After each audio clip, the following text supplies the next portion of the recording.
Thank you very much. So I've been waiting for this meeting for 20 years, actually. And it's not that everything's 100% understood or known, but I think we've made a lot of strides. I wish it was done a long time ago. Today we're delighted to be joined by America's top medical and public health professionals as we announce historic steps to confront the crisis of autism. Horrible, horrible crisis. I want to thank the man who brought this issue to the forefront of American politics along with me. And we actually met in my office, is it like 20 years ago, Bobby? It's probably 20 years ago in New York. I was a developer, as you probably heard, and I always had very strong feelings about autism and how it happened and where it came from. And he and I don't know, the word got out, and I wouldn't say that people were very understanding of where we were, but it's turning out that we understood a lot more than a lot of people who studied it, we think. And I say we think because I don't think they were really letting the public know what they knew. Thanks as well to the director of the National Institute of Health, Dr. Jay Bhattacharya, FDA Commissioner Dr. Marty McCary. These are great people. Administrator of the Centers for Medicine and Medicaid Services, Dr. Mehmet Oz, and Acting Assistant Secretary of HHS, Dr. Dorothy Fink. So thank you all. Thank you, Dorothy, very much. The meteoric rise in autism is among the most alarming public health developments in history. There's never been anything like this. Just a few decades ago, 1 in 10,000 children had autism. So that's not a long time. And I've always heard, they say a few, but I think it's a lot less time than that. It used to be 1 in 20,000, then 1 in 10,000. And I would say that's probably 18 years ago. And now it's 1 in 31, but in some areas it's much worse than that, if you can believe it, 1 in 31. And I gave numbers yesterday. For boys, it's 1 in 12. I was told that's in California where they have for some reason, a more severe problem. But whether it's 1 in 12 or 1 in 31, can you imagine? That's down from 1 in 20,000, then 1 in 10,000. And now we're at the level of 1 in 12 in some cases for boys. 1 in 31 overall. So since 2000, autism rates have surged by much more than 400%. Instead of attacking those who ask questions, everyone should be grateful for those who are trying to get the answers to this complex situation. And the first day all of these great doctors behind me were there, I told them this is what we have to find out. Because when you go from 20,000 to 10,000, and then you go to 12, there's something artificial. They're taking something. And by the way, I think I can say that there are certain groups of people that don't take vaccines and don't take any pills that have no autism. That have no autism. Does that tell you something? That's currently, is that a correct statement, by the way? There are some studies that suggest that, with the Amish, for example. The Amish, yeah, virtually. I heard none. See, Bobby wants to be very careful with what he says, and he should, but I'm not so careful with what I say. But you have certain groups. The Amish, as an example, they have essentially no autism. First, effective immediately, the FDA will be notifying physicians that the use of let's see how we say that. Acetaminophen. Acetaminophen. Is that okay? Which is basically commonly known as Tylenol, during pregnancy can be associated with a very increased risk of autism. So taking Tylenol is not good. All right, I'll say it. It's not good. For this reason, they are strongly recommending that women limit Tylenol use during pregnancy unless medically necessary.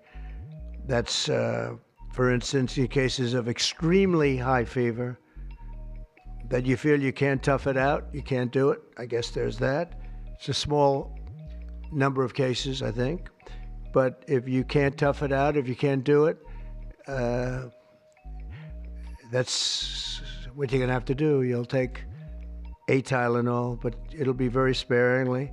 It can be something that's very dangerous to the woman's health. In other words, a fever that's very, very dangerous, and ideally a doctor's decision, because I think you shouldn't take it. And you shouldn't take it during the entire pregnancy. They may tell you that toward the end of the pregnancy, you shouldn't take it during the entire. And you shouldn't give the child a Tylenol every time he's born and he goes and has a shot. You shouldn't give a Tylenol to that child. All pregnant women should talk to their doctors for more information about limiting the use of this medication while pregnant. So ideally, you don't take it at all, but if you can't tough it out, or if there's a problem, you're going to end up doing it. The other thing that I can tell you that I'll say that they will maybe say at a little bit later date, but I think when you go for the shot, you do it over a 5-time period.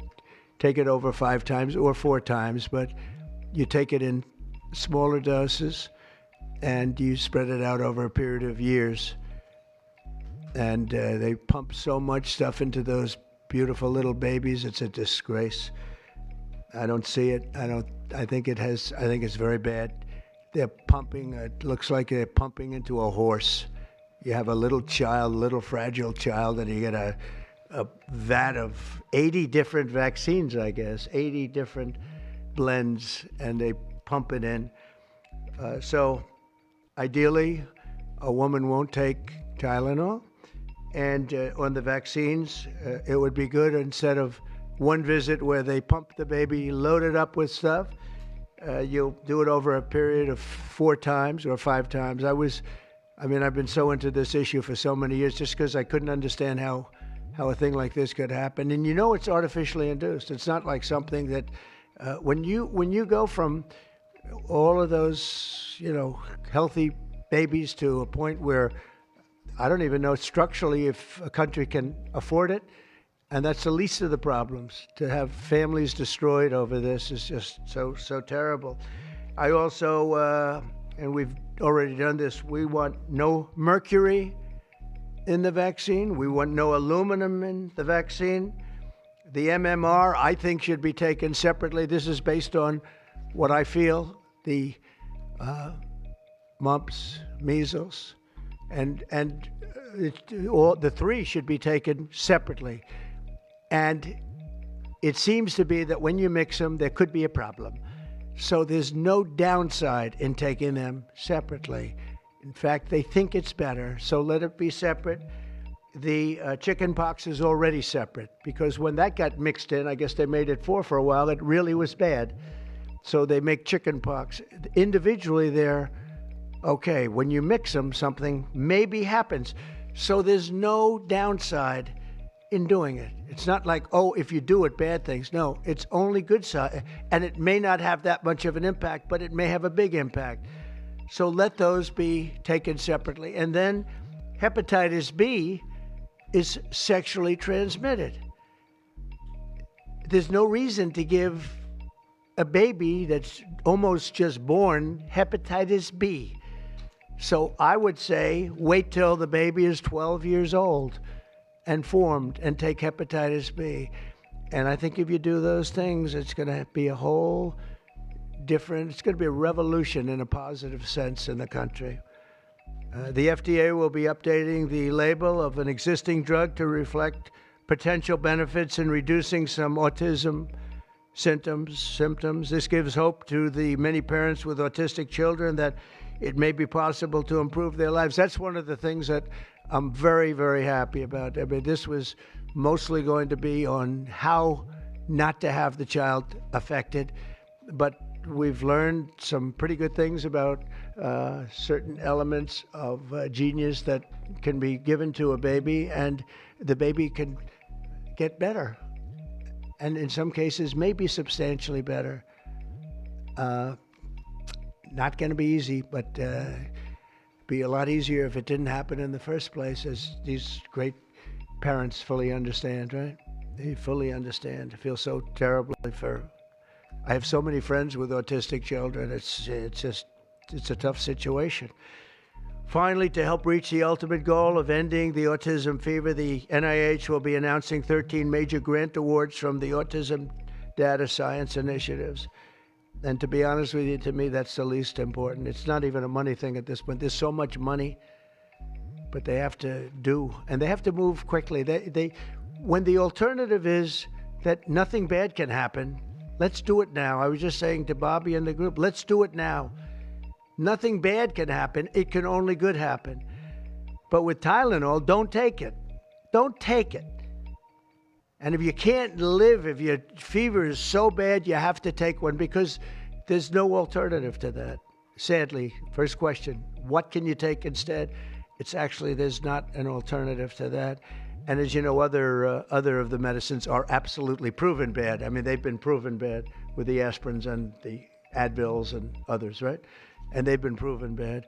So I'd like to ask Bobby to get up to the podium and say a few words, and then Dr. Bhattacharya and Dr. McCary, Dr. Oz, Dr. Fink, followed by two incredible mothers that have experienced firsthand what this country is going through, what parts of the world are going through. And I will say there are parts of the world that don't take Tylenol.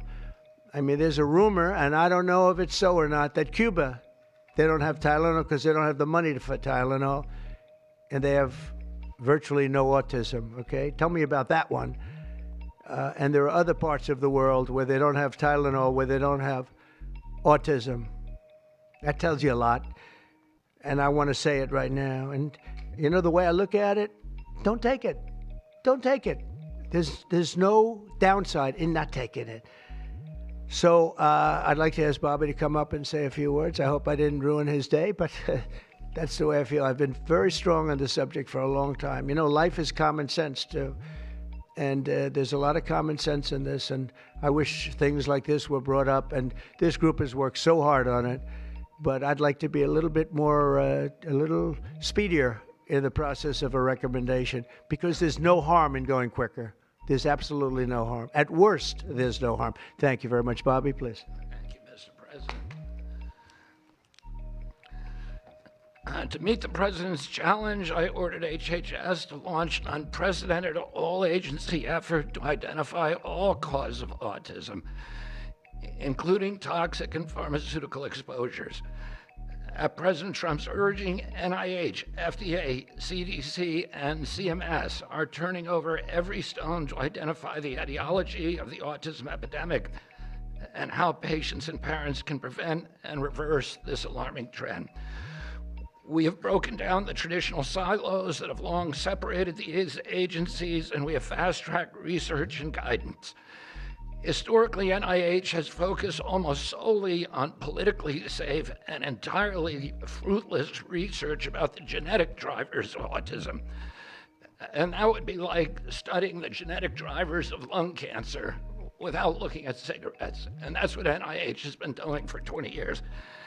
As a result, we don't have an answer to this critical question, despite the cataclysmic impact of the epidemic on our nation's children. We are now replacing the institutional culture of politicized science and corruption with evidence-based medicine. NIH research teams are currently testing multiple hypotheses with no area off limits. We promise transparency as we uncover the potential causes and treatments, and we will notify the public regularly of our progress. Today, we are announcing two important findings from our autism work that are vital for parents to know as they make these decisions. First, HHS will act on acetaminophen. The FDA is responding to clinical and laboratory studies that suggest a potential association between acetaminophen use during pregnancy and adverse neurodevelopmental outcomes, including later diagnosis for ADHD and autism. Scientists have proposed biological mechanisms linking prenatal acetaminophen exposure to altered brain development. We have also evaluated the contrary studies that show no association. Today, the FDA will issue a physician's notice about the risk of acetaminophen during pregnancy and begin the process to initiate a safety label change. HHS will launch a nationwide public service campaign to inform families and protect public health. FDA also recognized that acetaminophen is often the only tool for fevers and pain in pregnancy, as other alternatives have well-documented adverse effects. HHS wants, therefore, to encourage clinicians to exercise their best judgment in the use of acetaminophen for fevers and pain in pregnancy by prescribing the lowest effective dose for the shortest necessary duration and only when treatment is required. Furthermore, thanks also to the politicization of science, the safety of acetaminophen against the risk of neurodevelopmental disorders in young children has never been validated. Prudent medicine, therefore, suggests caution in acetaminophen use by young children, especially since strong evidence also has associated it with liver toxicity. Some studies have also found the use of acetaminophen in children can potentially prolong viral illnesses. FDA will drive new research to safeguard mothers, children, and families. In addition to a possible acetaminophen connection to autism for pregnant women, infants, and toddlers, our research has revealed that folate deficiency in a child's brain can lead to autism. We have also identified an exciting therapy that may benefit large numbers of children who suffer from autism. Peer-reviewed literature has documented that up to 60% of folate-deficient children with ASD can have improved verbal communications if given leucovorin. I have instructed NIH, FDA, and CMS to help doctors treat children appropriately. Jay will help tell that story, which started with sound science, the kind that restores faith in government. This announcement also represents a historic collaboration between NIH, FDA, CDC, and CMS. We expect this to be the first of many announcements over the coming years that deliver actionable information to parents on underlying cause of autism and the potential paths for prevention and reversal. Finally, autism is a complex disorder with multifactorial etiology. We are continuing to investigate a multiplicity of potential causes with no areas of taboo. One area that we are closely examining, as the President mentioned, is vaccines. Some 40 to 70% of mothers who have children with autism believe that their child was injured by a vaccine. President Trump believes that we should be listening to these mothers instead of gaslighting and marginalizing them like prior administrations. Some of our friends like to say that we should believe all women. Some of these same people have been silencing and demonizing these mothers for 3 decades because research on the potential link between autism and vaccines has been actively suppressed in the past. It will take time for an honest look at this topic by scientists. But I want to reassure the people in the autism community that we will be uncompromising and relentless in our search for answers. We will perform the studies that should have been performed 25 years ago. Whatever the answer is, we will tell you what we find. We are researching this issue to all 3 agencies. Jay will discuss one of our research initiatives at NIH. This model of unleashing unbiased, depoliticized, gold standard scientific research and academic freedom to deliver actionable information to prevent and reverse disease will be a model for the framework to deliver similar results for many other chronic conditions that plague Americans. Jay? Thank you, Secretary Kennedy, and thank you, President Trump. Thank you very much. I'm proud to announce today that the NIH has launched the Autism Data Science Initiative to turbocharge autism research, devoting an additional $50 million to the cause of studying autism. Nearly 250 research teams from across the country applied, sent in their applications, and were peer-reviewed by the NIH review panels.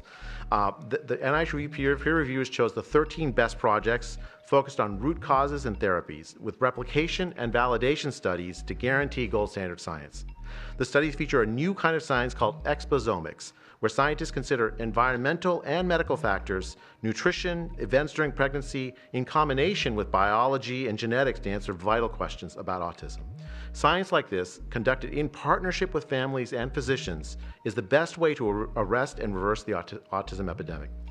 Autism spectrum disorder encompasses a very wide range of symptoms, ranging from mild difficulties with social interactions to profoundly autistic children who experience severe disabilities in speech and behavior.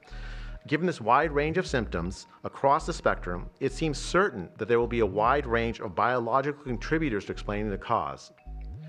The great thing about the new NIH initiative on autism is that scientists will use rigorous advanced methods in causal inference, machine learning, organoids, and other fresh approaches to the problem. The sharp rise in the prevalence of autism deserves an urgent response by the scientific community. As Bobby said, the NIH has invested a lot of money to study autism over the years, but the research has not produced the answers that families and parents of autistic children deserve, and autistic children themselves deserve. For too long, it's been taboo to ask some questions for fear the scientific work might reveal a politically incorrect answer.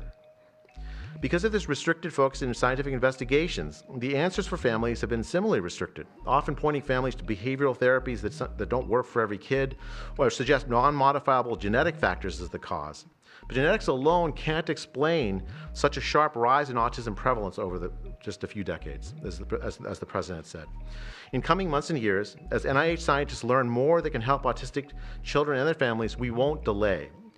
Like scientists often like to do, I can say as a scientist myself, it's really tempting to delay, but but in face of a problem like this, you have to move fast.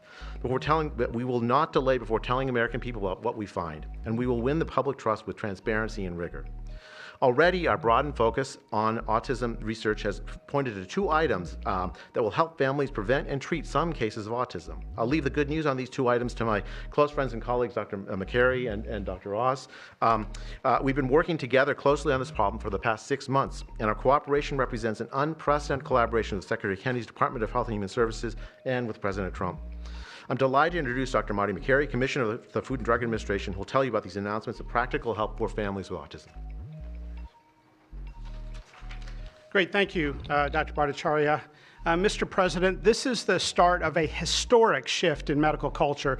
This administration is working together to ask big questions about why our nation's children are getting sick so fast. Too often, medicine is doing small little studies, giving us answers we already knew. But we've got to make a difference. You've given us a charge to identify root causes, and we are not going to stop so that we can end the suffering we are watching. And if you've seen a kid with autism, with severe autism, it's hard to watch. Kids get frustrated, they get angry, they can be crying because they want to speak and they can't speak. It's hard to watch, and it may be entirely preventable.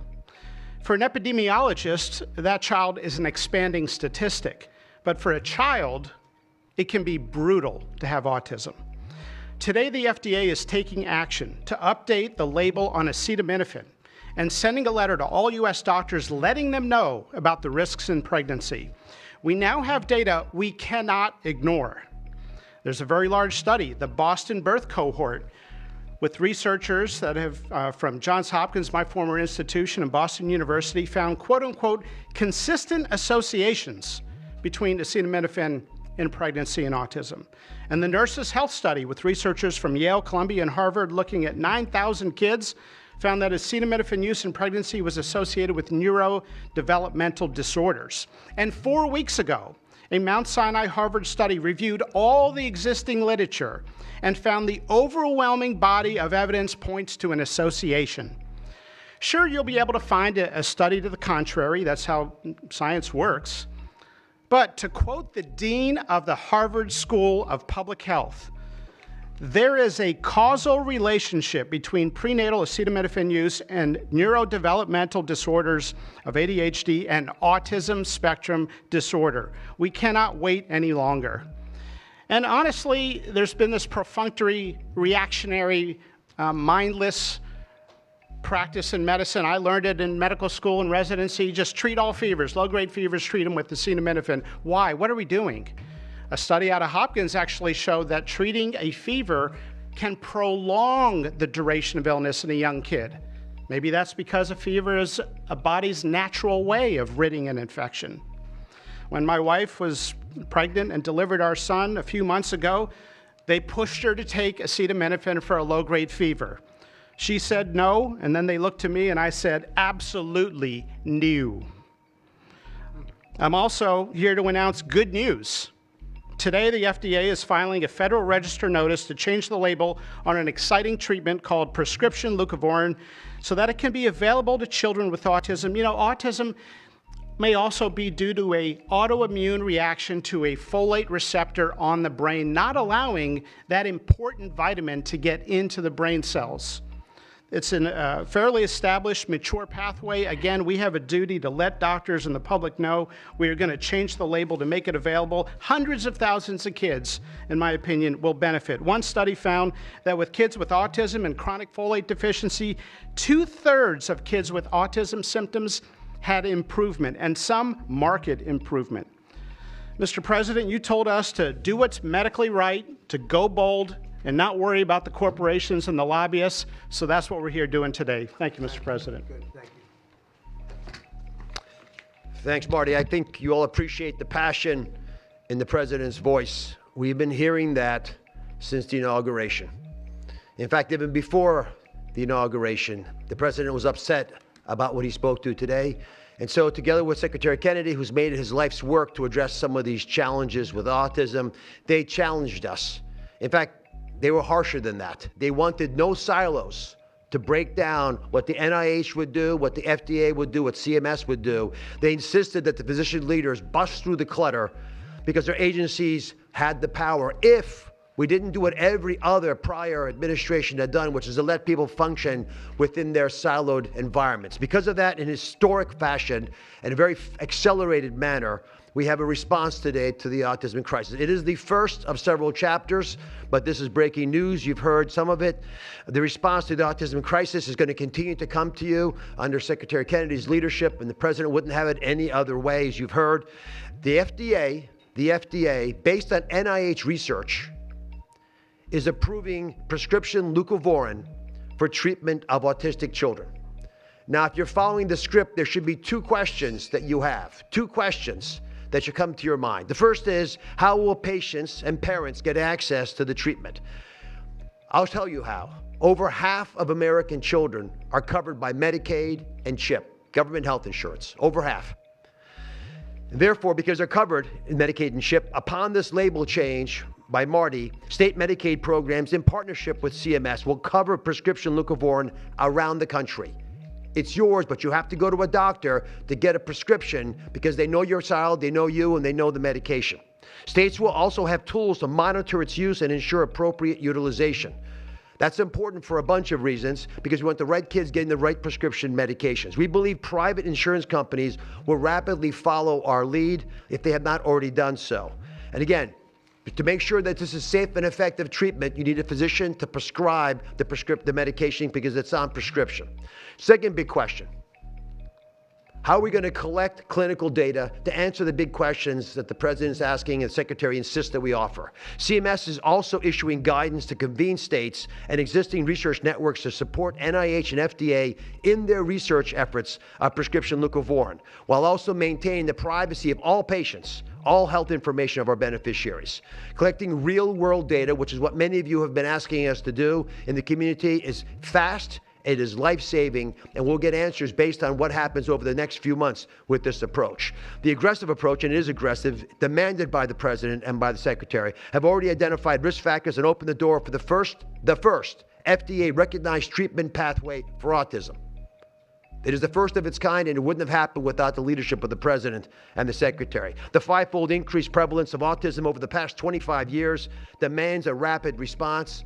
The average clinician, researcher, we spoke to many, thought it would take 5 years to get this data. Parents are unwilling to wait 5 years. The president is unwilling to wait 5 years for these results. So the president and the secretary are acting today with this tri-agency move. The administration's bold actions investing in groundbreaking research follow the science, They restore trust, which has been lacking, and they will change the trajectory for millions of American families. Mr. President, God bless you for being brave. So let me introduce Dr. Fink, who's acting administrator, and after Dr. Fink, we've got some wonderful women, Jackie and Amanda. I know it's going to be tough, but if you can make some comments about this historic day, God bless you. Thank you, Mr. President, for this opportunity to speak with all of you today.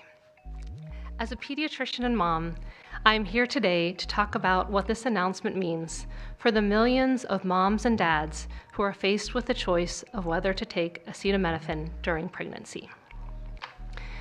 It's hard to hear information that challenges the status quo. We are sharing this information not to confuse, but to empower parents to make the best choices when taking medications during pregnancy. We are all concerned about the rising rates of neurodevelopmental disorders, including autism. President Trump and Secretary Kennedy are dedicated to radical transparency so that patients have the best, most up-to-date information. We are also sharing this information with our nation's doctors, and we encourage you, as always, to consult with your doctor to make the best decision for you. All too often, it's easy to think that medicines we buy without a prescription pose little to no risk for the mom or the baby. As you heard today, pregnant women who need high fever or pain reduction during pregnancy should take the lowest effective dose of acetaminophen for the shortest possible duration. Most women will not meet these indications during their pregnancies. I am encouraged by these developments today because it is another example of our commitment to the American people to leave no stone unturned in improving the health of our nation's children. Next, I'm going to turn it over to some incredible mothers who are going to share more about their stories, and we're so grateful to have you here today.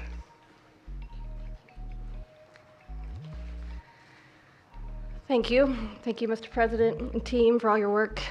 This is an historic day, and I'm thankful to be here. I have a son who's 5 who is profoundly autistic, and you've probably heard if you've met one autistic child, you've met one autistic child. It's a spectrum, which I don't think the spectrum is helpful, but that's another conversation. He is an amazing little boy, a blessing from God. He's marvelous. He can count to 1,000. He knows all of his letters and the sounds they make and a word for each one. But he also has a lot of obstacles. He is nonverbal.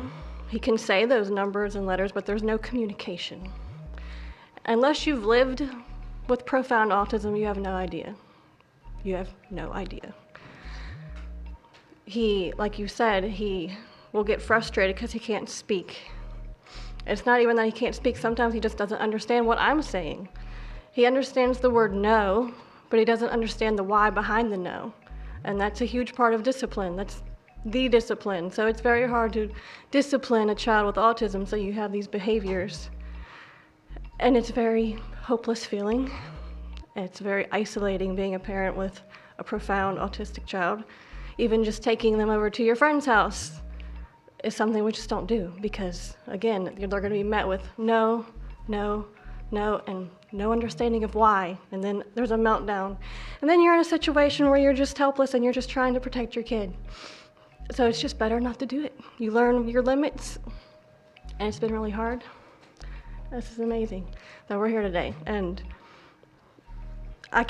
no one has been able to point to anything to say this is what caused it, and you can't point to that and say it didn't cause it. I have no idea. I am completely open, not blaming anything, but I'm open to the discussion and the fact that there's work being done to find answers. I'm very grateful. I was already excited to vote for Mr. Trump anyway, Mr. President, but when we got word of RFK doing his work, I was ecstatic. I could not wait for this work to be done, that somebody would try to find us some answers. I'm just very grateful. I pray for my son every day, and I hope that he can get the help that he needs. And just thank you. Thank you. Thank you very much. Thank you, Bonnie. You take care of this. Thank you.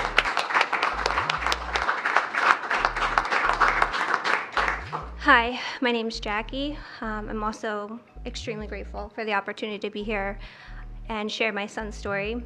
My son is Eddie. He's 11.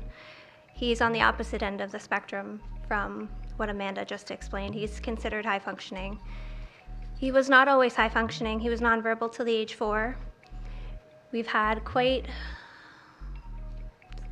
a hard time to get to the place where we are today. I am just so grateful to President Trump and the entire administration for finally listening to moms who have been crying out for help, for answers for years.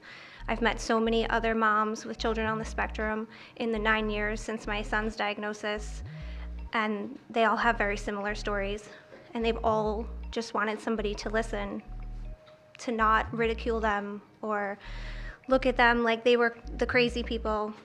It's hard when you don't have doctors that take the time to really listen and find out when the change happened and what change happened.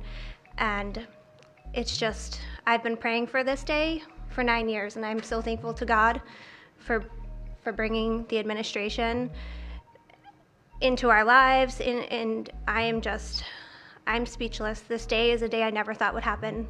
I thought that we would never have an administration that was courageous enough to look into things that no prior administration had. So I'm just here to express my gratitude, and I am looking forward to what comes from this, and hopefully we just get more answers. So thank you. Thank you very much. So I just want to say acetaminophen is basically Tylenol, essentially, because I noticed that term is used throughout this conference. So it's essentially Tylenol.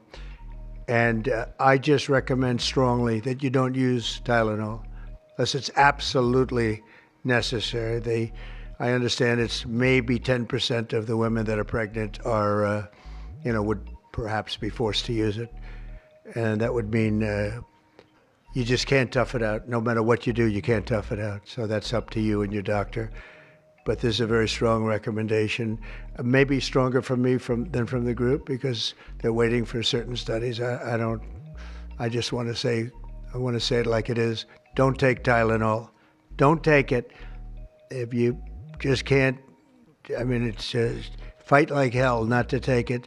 There may be a point where you have to, and that you have to work out with yourself. So don't take Tylenol. Other things that we recommend, or certainly I do anyway, is, and it's so important to me to see the doctor 4 times or 5 times for a vaccine. Don't let them pump your baby up with the largest pile of stuff you've ever seen in your life going into the delicate little body of a baby. Even if it's 2 years, 3 years, 4 years, you just break it up into, I would say 5, but let's say 4 visits to the doctor instead of 1. And certain things I think you should do. We've already taken out and are in the process of taking out mercury and aluminum now. You know what mercury is. You know what aluminum is. Who the hell wants that pumped into a body? And there were rumors about both of them for a long time. But we're having them taken out. We're having them taken out of the vaccines. Hepatitis B, again, that's sexually transmitted, and we think you should wait. I think you should wait till 12. I'm making these statements from me. I'm not making them from these doctors, because when they talk about, different results, different studies, I talk about a lot of common sense, and they have that too. They have that too, a lot. But I recommend the hepatitis B. Take it at 12. Sexually transmitted. You don't have to give it to the baby when the baby's 2 years old. And there are a lot of theories on that, but not when they're 12. Doesn't seem to be a problem at all. The MMR and the chickenpox. Chickenpox has already been broken out. It's a singular shot, but the MMR is not. And I've heard for years that there's a problem with it. But they say that there's no problem if you do each shot separately, not put together. So an MMR, go out and do it separately. Don't take Tylenol. Don't give Tylenol to the baby after the baby's born. Every time the baby gets a shot, the baby gets a shot. They say, here, take a cup of Tylenol. I've heard that for years. Take Tylenol. Don't take Tylenol. Don't have your baby take Tylenol. Now, Tylenol is fine for people that aren't pregnant, that aren't in the situation that we're talking about. One very specific situation. If you're pregnant, don't take Tylenol. When you have your baby, don't give your baby Tylenol at all, unless it's absolutely necessary. Don't do it. Break up your visits to the doctors. Break them up. Do it in 5 if you can. Now, it's inconvenient. It's inconvenient. Oh, you have to go back another year later. You're going to go back each year for 4 years, 5 years, 3 years. Just break it up. Break it up. Because it's too much liquid. Too many different things are going into that baby at too big a number. The size of this thing, when you look at it, it's like 80 different vaccines and beyond vaccines, and 80. Then you give that to a little kid. I mean, I can tell you that I had a woman who worked for me, a beautiful, wonderful woman, worked in Trump Tower, and she had the most perfect child. Beautiful. Just perfect. And I remember this little blonde-haired boy running around the lobby of Trump Tower, so healthy and so vibrant. And I said, that's great. One day I came in and she was crying her eyes out behind the counter. She worked at the front desk. She was crying her eyes out. I've never, as much as I've ever seen anyone distraught, she was. I said, are you okay? What happened? My boy, I've lost my boy. What does that mean, your boy? My boy, you know him, sir. You've seen him grow up. He was so beautiful. And I took him for a vaccine, sir. And he developed this unbelievable, I think she said 107, 108. You know, it goes well beyond when this happens. It goes up to 106, 107, 108. You know, we hear 105 and you're in trouble, but it just goes up to a level that you never hear about, but it goes up very high. And it's fried. They get fried. She said, I took him, he developed an unbelievable temperature. And I've lost him, sir. He's gone. And then I saw the boy. It was so tragic to see. That was the following day. After the vaccine. And I've seen it 2 other times, and I think 3 other times, but 2 other times, where they go to the doctor and they get the vaccine, they get the shot. The kid is, badly hurt. Let's be nice, badly hurt. And just do it. Break it up into 5, break it up into 4, break it up into 3 if you have to, but go to the doctor 4 times instead of once, or 5 times instead of once. And for some reason, they insist that you put it all into the body, and maybe that's the drug companies that make more money that way. Maybe it's the doctors because they don't want to be, doing this so much. Maybe it's the doctors. They get maybe more money. Who the hell knows what it is? Don't do it. Get them broken into 4 or 5 visits. Do it 4 or 5. That means you have 20%, 25% what you're putting into the baby's body. It can only help. And the other things I told you about, just the word tough it out. It's easy for me to say tough it out, but sometimes in life with a lot of other things, you have to tough it out also. Don't take Tylenol. Don't give Tylenol to the baby. When the baby's born, they throw it at you. Here, give them a couple of Tylenol. They give them a shot. They give them a vaccine. And every time they give them a vaccine, they're throwing Tylenol. And some of these babies, they're long born, and all of a sudden they're gone. And it doesn't hurt not to do it. It doesn't hurt. There's no downside. There's no downside at all. And break up MMR. Break it up. It's practically a known fact that if you break it up, you're not going to have a problem. But for years, we've been hearing how bad MMR is as a combination. And I'm very happy that you broke out chickenpox, because that was really a problem. And there are other things. It's interesting because there are other things, we were talking about it, other different drugs, pills that you take that we know are so bad and they don't take them anymore. But for some reason, with this, they keep taking it. Don't take Tylenol. There's no downside. Don't take it.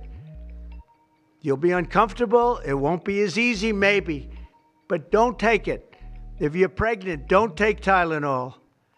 And don't give it to the baby after the baby is born. And you know, we have more than 3 years left.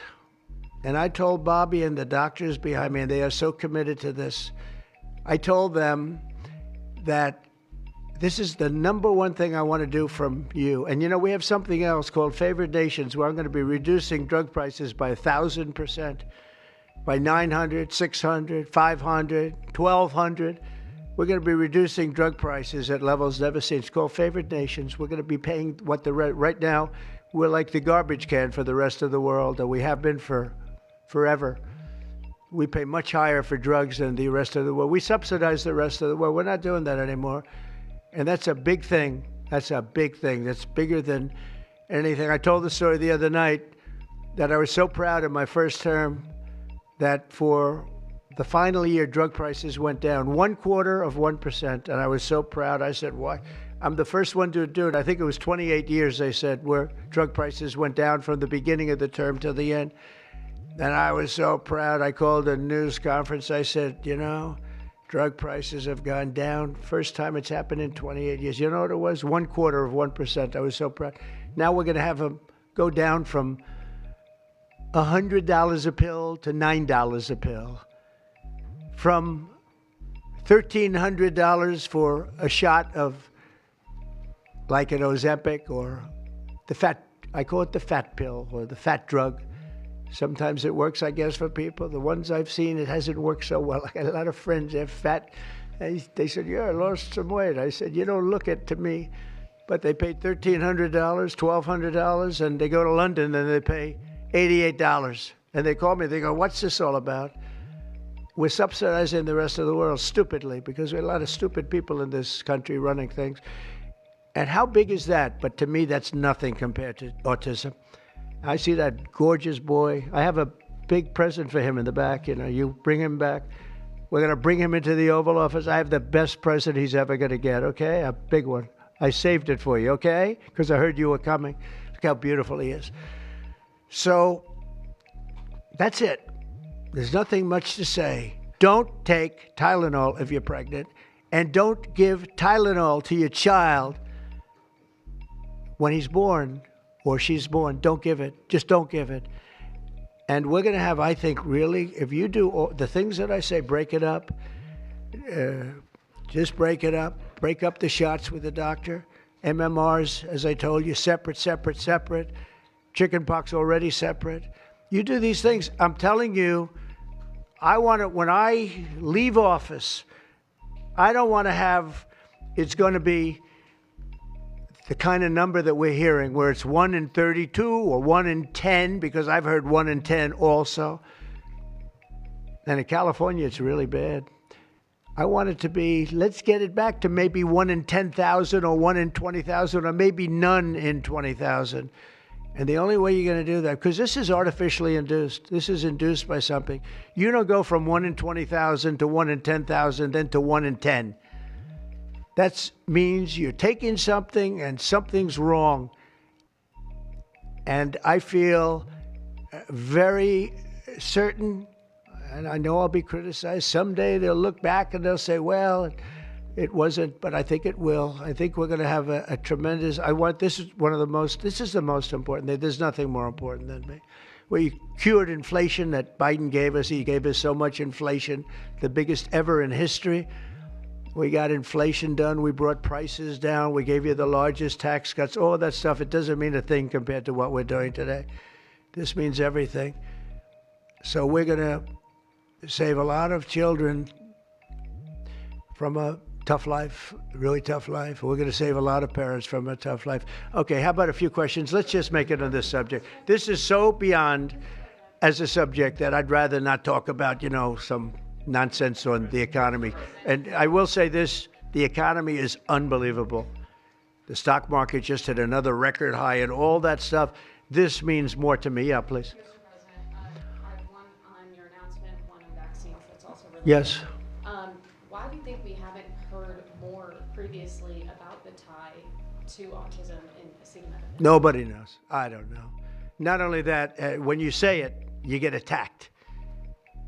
I was saying something similar, not as strongly, because now facts are on our side. But I was saying it with Bobby 20 years ago, and I was attacked. I said, whoa, what was that all about? I had no idea. You get attacked. I don't know. The medical community, the drug companies, doctors. I don't know what it is. All I want to do, I don't care. I don't care about being attacked. It doesn't matter to me.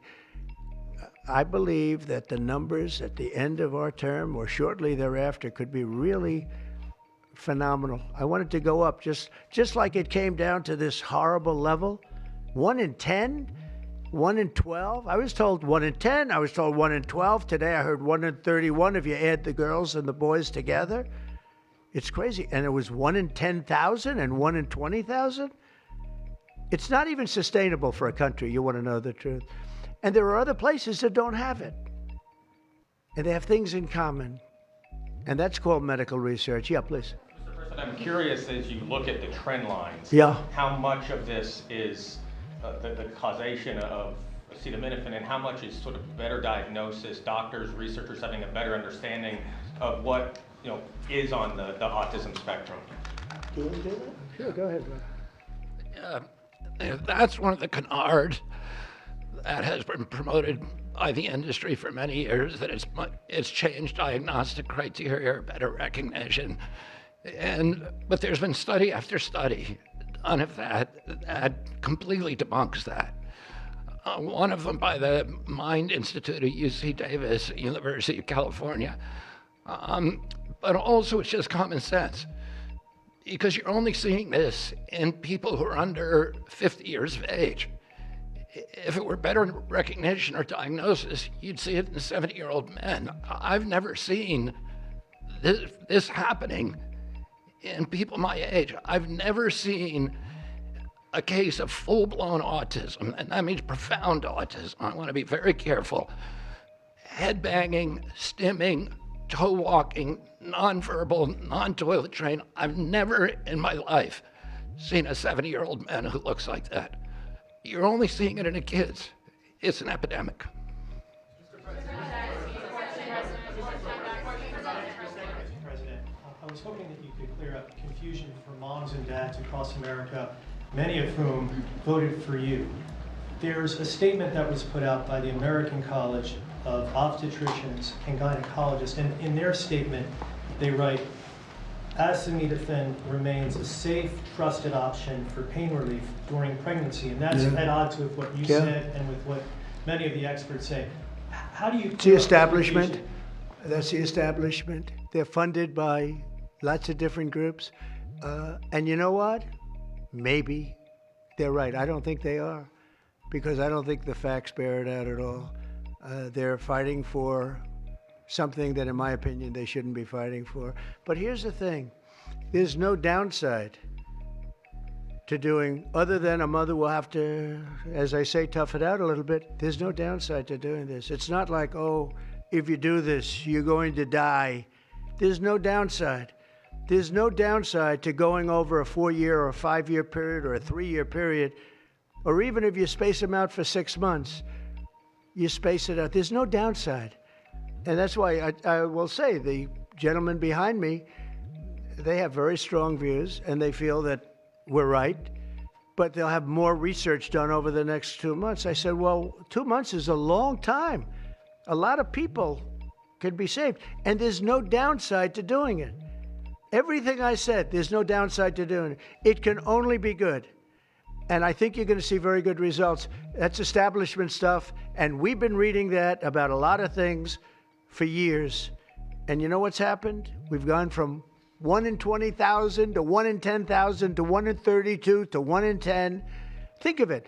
1 in 10 or 12 or 1 in 31. Think of it. 1 in 31 people, young kids, get autism? What is it, Jeff? My question is about leucovorin. You mentioned that as part of your plan. That is also a chemotherapy treatment. Have you been in touch with the drug companies to Why don't increase I have the production doctor about answer that? And just, I'm going to throw in my follow-up at the same time. Dr. Oz mentioned that this will be available with CHIP, children who are on CHIP. But the big beautiful bill reduced funding for CHIP and Medicaid by $1 trillion over the next 10 years. Are you concerned that that will impact your ability to get this drug out? I'll explain it to you in a second, but please go ahead. Thank you. Thank you. Leucovorin is not a chemotherapy, but it is a vitamin given with chemotherapy sometimes. And the idea here is that the folic acid receptor in the brain is blocked by some antibody response. It might be 20, 40, 50% of kids with autism. And leucovorin will bypass that blocked receptor. And that's why so many doctors are probably seeing so much clinical improvement on kids with leucovorin. Production. Yeah, we've been in touch with the companies, and they are prepared to ramp up production, and we actually talked to them about a month ago. And on your second part of your nasty question, the number is that the great big beautiful bill, which is the greatest, I think one of the best things ever passed in the history, with the tax cuts and regulation cuts and all of the things it does, no tax on tips, no tax on Social Security, no tax on overtime, all of it does. It also gives $200 million, as just explained by Dr. Oz, and I'd like you to explain that to exactly what you're saying. The Big Beautiful Bill actually increases Medicaid spending projected over the next 10 years by $200 billion. There's also a $50 billion Rural Health Transformation Fund, which will allow a lot of these programs to get in the rural parts of the country that the President and Congress are handing to governors to start distributing. Those grants have already gone out. The money will be allocated by the end of this calendar year. And I want to point out that the ability of NIH to do research that feeds and hands the ball to the FDA, which then can change labeling to allow Medicaid programs in states to fund this program, will ensure that the things that President Trump and Secretary Kennedy desire are financially affordable for the families around America. You mentioned CHIP, sir. That's why I asked that question. You mentioned that CHIP would fund this. Well, most of the kids are on Medicaid, probably 43% on Medicaid, another 8-10% on CHIP, and all the programs in general are being evaluated. Most of what the One Big Beautiful Bill was seeking to do was to remove fraud, waste, and abuse. But the programs themselves should stay financially intact for the people for whom they were designed, and in this case, for children. And the only thing we cut, so that's $200 billion positive. The only thing we cut was for fraud, waste, and abuse, of which there was a lot in this country, and nobody minds that. Yeah, please. Mr. President, you said that there is no reason to give newborn babies hepatitis B vaccines, but hepatitis B can be contracted not just through sexually transmitted diseases. It can come from needles to open wounds. So when you say you feel, is that appropriate to be telling? I think it's absolutely appropriate. I think they should wait till they're 12 years old. Yes, please. You've been talking about reducing autism by spacing out vaccines. Would you like other combined vaccines babies receive to be spaced out like MMRV? What is this again? You've been talking. Speak up, please. You've been talking about reducing autism by spacing out vaccines. Right, correct. Would you like the other combined vaccines babies receive to be spaced out like MMRV? I would say yes, but that just is, for me, it's a lot of common sense involved in this. It's a process, but we're looking, but it should at least be given separately. Now, it's possible that you can reduce them and I'd give them in small doses, but it's possible maybe in that particular case, the MMR wouldn't work in small doses, but you can certainly give them as separate shots. It's been proven to be very safe when you give them in separate shots instead of mixing. So I don't think there's any reason to do that. Do you agree with it? I'm not a doctor, but I'm giving my opinion. I don't think there's any reason to do that. So it's been proven to be safe when you break them up. But MMR by itself, I've heard bad things about it for many years. Yes, please. Is the spectrum too broad, in your opinion? For research purposes, you are dealing with a population of children who might have social boundary difficulties, and then you have children who are, going to grow up to be adults in diapers. I mean, what do you think? We don't know how broad the spectrum is. We don't know exactly where it starts and where it ends, but we do know what we're going through. We're going through some very serious trouble, and we know autism. I mean, it could be bigger, it could be small, a little bit smaller, but the number is unacceptable. And the number, the way it's come down, because the spectrums remain the same, the number, the way it's come down is just unacceptable, meaning come down to that level of 1 in 10, 1 in 12, 1 in 31. Go ahead in the back. President, this question is more directed towards Secretary Kennedy. He's talked about that we're just kind of finding out about the fact that babies are affected this way. Is there a concern that information is being suppressed right now within HHS, and could an investigation perhaps be launched? Well, I think information has been really not given out very freely over the years, absolutely. And I think that's by drug companies and maybe doctors, but I certainly think that over the years. I think this is a different group. We have a lot of information. And that information, I mean, it's the information that we have that we're making these statements. And I'm making them out front, and I'm making them loud, and I'm making them strongly not to take Tylenol, not to take it. Just don't take it unless it's absolutely necessary, and there's not too many cases where that will be the case. And again, what's the worst? The worst is nothing can happen. It's very positive. That's a positive thing. But I don't believe I don't actually believe that's possible. I think the results are going to be amazing. I want to see amazing results by the time I leave this beautiful building. And I will consider this, I believe, you know, with the wars, I've stopped 7 different wars. I've saved millions of lives. I've done a lot of things. This will be as important as any single thing I've done, because I know ladies, beautiful ladies just like this that are going through the same thing. And it's not easy, and I admire you for being able to do it. But I admire him too. I wish I had a face that looked like that. If I looked like him, I would have been president a long time ago. Is widely used in other countries too. As you make this announcement, do you expect your decision may affect? I hope they follow it. Yeah, I hope they follow it. Yeah, other countries are, you know, sell Tylenol. Some countries don't. I mean, I hear Cuba, now, again, you'll have to check this out, but I hear Cuba doesn't have it because it's very expensive, and they don't have the money to have it, or they don't want to spend the money to have it. They don't have Tylenol, and I hear they have essentially no autism. So you have to check it out. Yeah, Brian, please. Medical professionals have warned. No, I said, no, not you. You're CNN, you're fake news. Go ahead, Brian. I want to go back to the Amish community, if I can, just for a second. I recently saw a man from Minnesota, an Amish man from Minnesota, on a podcast, and the host asked him what the rates were for like ADHD and autism, and he had no idea about ADHD, didn't know it existed, and certainly didn't know of any cases. It doesn't exist with the Amish community, and they don't take all of this junk. It doesn't exist. That tells you, doesn't that tell you? That's like, you know, that's like certain countries where it doesn't exist and they don't take it. Would you like to make a comment about that, Mark? The Amish population, a very mixed group. So there's a subset that take vaccines, a subset that does not. And we know they have very low rates of chronic disease all across the board. Please. Should the establishment media show at least some openness to, you know, trying to figure out what the causes of autism I wish they are? would, yeah. And why are they so closed-minded? Well, they just, look, it's not only the media, in all fairness, it's some people. When you talk about vaccines, they go crazy. And, you know, I'm a big supporter of vaccines.